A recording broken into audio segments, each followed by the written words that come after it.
ایک وقت تھا کہ ہم دنیا میں نہیں تھے اور کائنات کا نظام چل رہا تھا۔ آسمان، زمین، چاند، تارے، سورج، پھل پھول، سارا نظام چل رہا تھا اور ہم دنیا میں نہیں تھے۔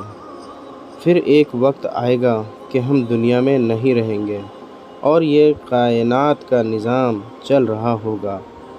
100 سال پہلے جو زمین پر تھے آج وہ زمین کے نیچے چلے گئے۔ آج جو زمین پر ہیں کچھ عرصے بعد یہ بھی زمین کے نیچے چلے جائیں گے۔ پیدا بھی ہونا تو مرنا بھی ہے۔ پیدا ہونے کا مطلب ہی یہی ہے کہ مر جانا۔ جیسے بس میں سوار ہونے کا مطلب، ریل جہاز میں سوار ہونے کا مطلب ہی یہی ہے کہ اترنا ہے، یہ نہیں کہ بس میں ہی رہنا ہے۔ دنیا میں آنے کا مطلب ہی یہی ہے کہ چلے جانا۔ اور عجیب بات یہ ہے کہ دنیا میں آدمی بعد میں آتا ہے اور اس کے جانے کا وقت پہلے طے ہو چکا ہوتا ہے۔ اچانک، اتفاق، بے وقت کوئی نہیں مرتا، ہر ایک اپنے وقت پر ہی مرتا ہے۔ جیسے اچانک سورج طلوع نہیں ہوتا، اچانک سورج غروب نہیں ہوتا، ایک اللہ کا نظام چل رہا ہے۔ اسی طرح ایک اللہ کا نظام ہے کہ پیدا ہونا ہے، مرنا ہے، دنیا میں آنے کی ترتیب ہے۔ باپ سے پہلے بیٹا نہیں آتا، جانے کی کوئی ترتیب نہیں ہے۔ دادا موجود ہیں، پوتا چلا جاتا ہے۔ کتنے لوگ ہیں جو سورج کا طلوع دیکھتے ہیں، غروب کو نہیں دیکھ پاتے۔ کتنے لوگ ہیں جو درزی کو کپڑے سلنے کے لیے دیتے ہیں، ابھی کپڑے سل کر نہیں آئے تھے کہ کفن سل جاتے ہیں۔ کتنوں کا کفن بازار میں آ چکا ہے، اس دکان کے پاس سے گزر رہا جو جہاں اس کا کفن رکھا ہوا ہے۔ ابو درداء رضی اللہ تعالیٰ عنہ سے کسی نے پوچھا، یہ کس کا جنازہ ہے؟ یہ کس کا جنازہ جا رہا ہے؟ فرمایا، یہ تمہارا ہی جا رہا ہے، اور اگر یہ بات تمہیں بری لگتی ہے تو میں کہوں گا کہ یہ جنازہ میرا جا رہا ہے۔ وہ چلا گیا ہے اور وقت پر گیا ہے اور پیغام دے کر گیا ہے کہ تمہیں بھی آنا ہے۔ اسی لیے موت کی خبر پر انا للہ و انا الیہ راجعون پڑھنا چاہیے۔ بے شک ہم اللہ کے ملک میں ہیں، وہ مالک ہے، جو چاہے کرے، اور بے شک ہمیں بھی اسی کے طرف لوٹ کر جانا ہے۔ روز کسی قبر کے پاس سے گزر ہوتا ہے اور ہر قبرستان سے ایک پیغام آتا ہے، ایک آواز آتی ہے کہ آنا بھی تم نے ادھر ہی ہے۔ یہ کون پڑے ہوئے ہیں قبروں میں؟ پڑھے لکھے، ان پڑھ، جوان، بوڑھے، بچے، بیمار، جو تندرست تھے مر گئے۔ ایک جنازے کی نماز پڑھ کر ایک آدمی جانے لگا، دوسرے نے کہا، چلو بھائی قبرستان تک ساتھ میں چلتے ہیں۔ اس نے کہا کہ قبرستان جانے کا میرے پاس وقت نہیں ہے، بہت مصروف آدمی ہوں، جنازے کا وقت بڑی مشکل سے نکال کر آیا ہوں۔ تھوڑا آگے گیا تو اس کا ایکسیڈنٹ ہو گیا اور شام کو ہمیشہ کے لیے قبرستان آ گیا اور کہہ رہا تھا کہ میرے پاس قبرستان جانے کا وقت نہیں ہے۔ کوئی دن ایسا نہیں جس دن ہم موت کی خبر نہ سنتے ہوں۔ کسی نہ کسی مسجد سے اعلان آتا ہے، فلاں کے ابا، فلاں کی بیوی، فلاں کا بیٹا، ظہر میں جنازہ، عصر میں جنازہ، مغرب میں جنازہ، عشاء میں جنازہ۔ عید کا دن چھٹی کا دن، لیکن موت کی کوئی چھٹی نہیں۔ عید کی نماز کے ساتھ جنازے کی نماز ہوتی ہے۔ میرے بھائیوں، یہ دنیا دھوکہ ہے، یہ کھیل تماشا ہے، اصل آخرت ہے۔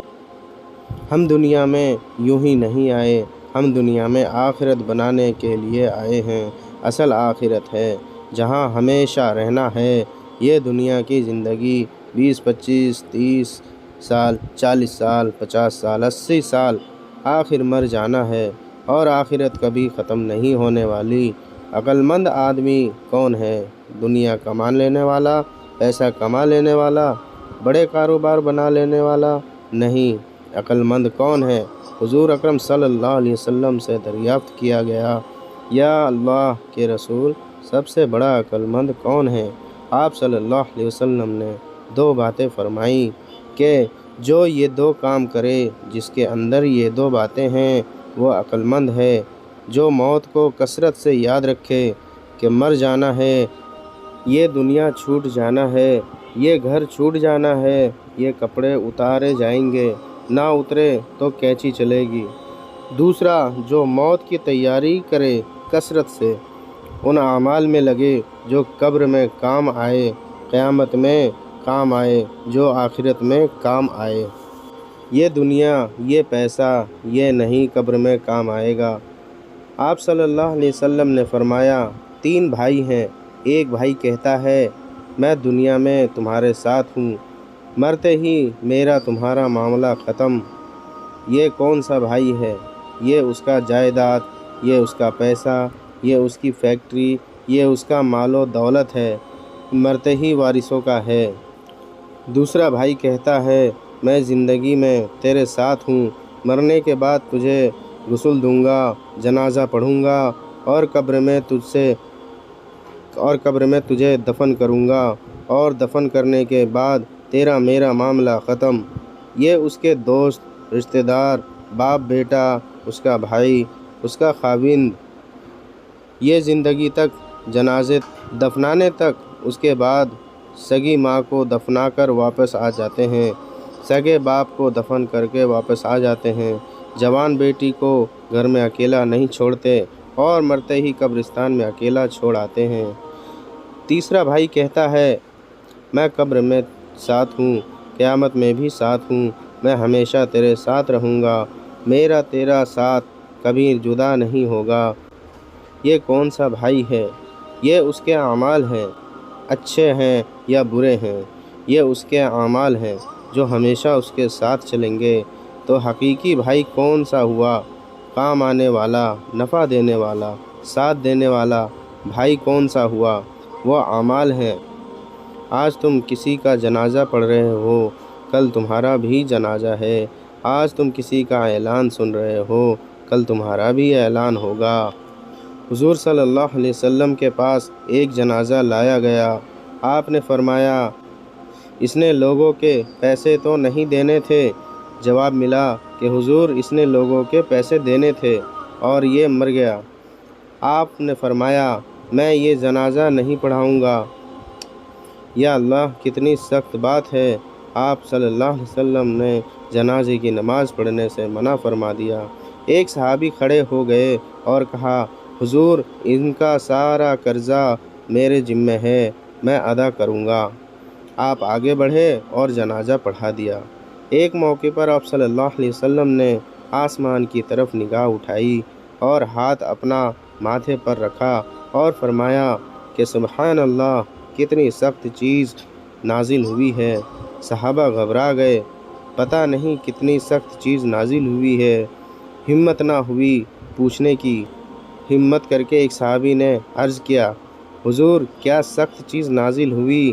آپ نے فرمایا جبرائیل امین علیہ السلام آئے اور یہ بتا گئے کہ اگر کوئی آدمی اللہ کے راستے میں جائے اور شہید ہو جائے، پھر زندہ کیا جائے اور شہید کیا جائے، اگر اس کے ذمہ قرضہ ہے، جب تک اس کا قرضہ ادا نہیں ہوگا اس کی مغفرت نہیں ہوگی۔